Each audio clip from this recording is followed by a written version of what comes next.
लेके चला रे भैया भैया भैया हेलो। हाँ रुको जरा, सब्र करो, जरा देर ठहरो राम, कोई दिक्कत नहीं है। देखिए हाँ हेलो ठीक है कि नेहा उस दिन तोरी सखिया करती थी क्या बात हो,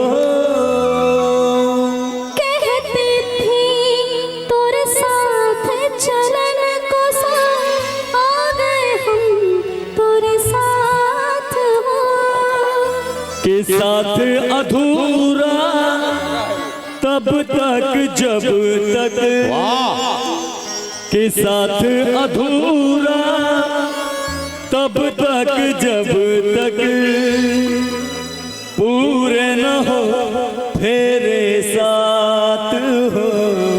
भैया अब ही तो हमरे है बाली रे उमरिया, अब ही तो हमरे है बाली रे उमरिया, कहीं गए जो ठहरे ये सुहानी से डगर, जरा देखन दे देखन दे। मन भर माए नैना बांधे डगरिया, मन भर माए नैना बांधे डगरिया, कहीं गए जो ठहरे दिन जाएगा गुजर, गारे हाकन दे हाकन दे। कौन दिशा में लेके चला रे बटुहिया, कौन दिशा में।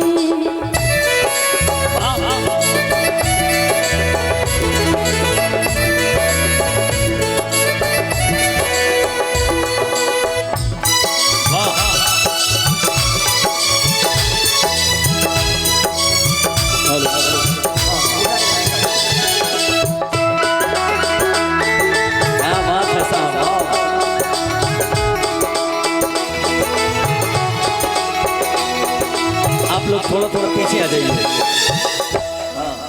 पहली बार हम निकले हैं घर से किसी अनजान के संग, अनजाने से पहचान बढ़ेगी तो महक उठेगा तोरा अंग हो, कैसे तू कहीं बहकर जाना, मैं कैसे तू कहीं बहकर जाना, ना करना मोहित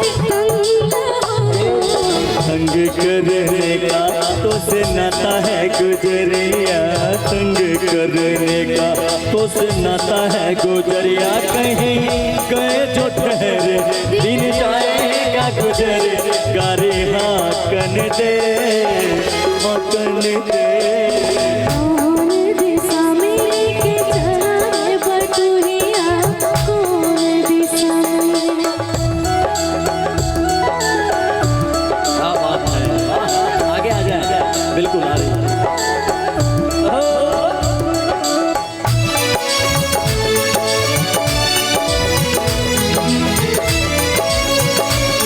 और आगे आ जाए, ध्यान दीजिए। आओ, क्या बात